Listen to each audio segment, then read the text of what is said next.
জঙ্গল সলিমপুর সহ অন্যান্য জায়গায় যেখানে র্যাবের উপরে এবং পুলিশ বাহিনীর উপরে আক্রমণ হয়েছে এর উপরে আমরা অ্যাকশন নিচ্ছি।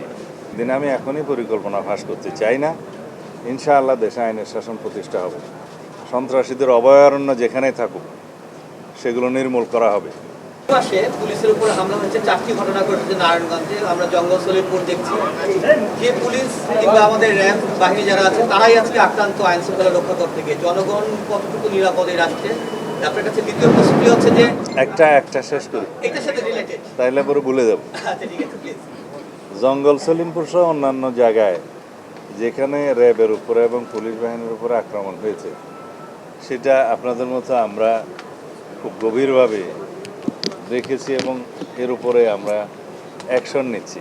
সেটা আপনাদের সামনে যখন দৃশ্যমান হচ্ছে ইতিমধ্যে, তখন আপনারা দেখতে পাবেন। আমরা এটা এই জন্যেই এটা অনুমান করতে পারি, দীর্ঘ 17 বছর দেশে কোনো আইনের শাসন ছিল না, দুর্বৃত্তায়নের একটা মহামারী ছিল।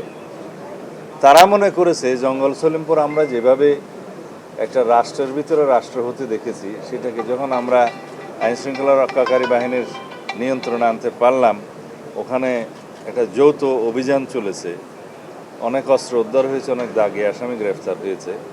সেখানে আমরা যখন ঘোষণা করেছি যে পুলিশ একাডেমি করা হবে, র্যাবের জন্য একাডেমি করা হবে এবং আমাদের পুলিশ বাহিনীর ক্রীড়া কমপ্লেক্স অন্যান্য বাহিনীর বিজিবির এবং এপিবিএনের পারতপক্ষে আমরা আরও অনেক, যেহেতু আমাদের সংস্থা অনেক আছে, তাদের সবাইকে ওখানে অ্যাকোমোডেট করব। ওইখানে চট্টগ্রাম জেলা মানে কারাগার স্থানান্তর হওয়ার কথা আগে থেকেই। এই জায়গাটা একটা প্রশাসনিক এবং বিভিন্ন নিরাপত্তা বাহিনীর, শৃঙ্খলা বাহিনীর একটা হাব, ট্রেনিং সেন্টার হয়ে উঠবে। সেই জায়গাটায় যাতে সন্ত্রাসীরা তাদের যে আড্ডা ছিল সেটা আবার পুনরায় রাখতে পারে, সেজন্য তাদের চেষ্টা আছে। তবে তারা যে উদ্যত আচরণ করেছে, যে দুঃসাহস দেখিয়েছে, সেটা আমরা খুব কঠোরভাবে নিয়ন্ত্রণ করব আগামী দিনে। আমি এখনই পরিকল্পনা ফাঁস করতে চাই না।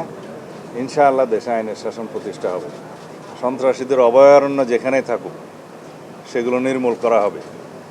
আমরা আশা করি আপনারা সবাই সহযোগিতা করবেন এবং সমাজের সর্বস্তরের মানুষ আশা করি আমাদের সেই উদ্যোগকে সমর্থন করবেন এবং সহযোগিতা করবেন। আমরা এই দেশে কোনোভাবেই সন্ত্রাসী, মাদক ব্যবসায়ী এবং চাঁদাবাজি এগুলোর কোনো স্থান দেব না। এই ব্যাপারে আমরা জিরো টলারেন্সে আছি। ধন্যবাদ। আপনারা করছেন, কিন্তু যারা উত্তরবঙ্গের মানুষ বাড়ি যাচ্ছে তারা প্রায় 12 ঘন্টা ধরে যমুনা সেতু টোল প্লাজাতে আটকা। এই সমস্যাটা কি সমাধান করা যাচ্ছে না? মানে মনিটরিং এ এটা আসছে না?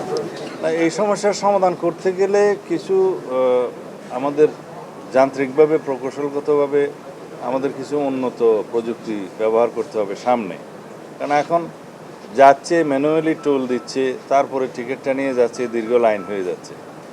বাইরের দেশে অনেক জায়গায় আছে এটা অটোমেশন করা হয়েছে, যে এখানে গাড়িতে একটা কার্ড থাকবে, ওইখানে যে ডিজিটাল সিস্টেমে অটোমেটিক্যালি তার কার্ড থেকে টাকা কেটে নেবে, তাকে আর কোনো অপেক্ষা করতে হবে না। সেই দিকে আমরা বিষয়টা নিয়ে চিন্তা করছি, আশা করি ইনশাল্লাহ ভবিষ্যতে হবে। ব্যবহারকারীদেরকে যদি একটা ইনসেন্টিভ দেওয়া হয় তাহলে হয়তো তারা উৎসাহিত হবে সেগুলো ব্যবহার করার জন্য। আগে সরকারের তরফ থেকে সেই ব্যবস্থাটা নিতে হবে। সেটা আমি সড়ক পরিবহন মন্ত্রণালয়কে পরামর্শ দেব। আজকে আমি বিষয়টা খুব গভীরভাবে চিন্তা করেছি, আমাদের পুলিশ বাহিনীর পক্ষ থেকেও সেটা বলা হয়েছে, যদি অটোমেশন হয় তাহলে টুল প্লাজায় আর দীর্ঘ লাইন হবে না।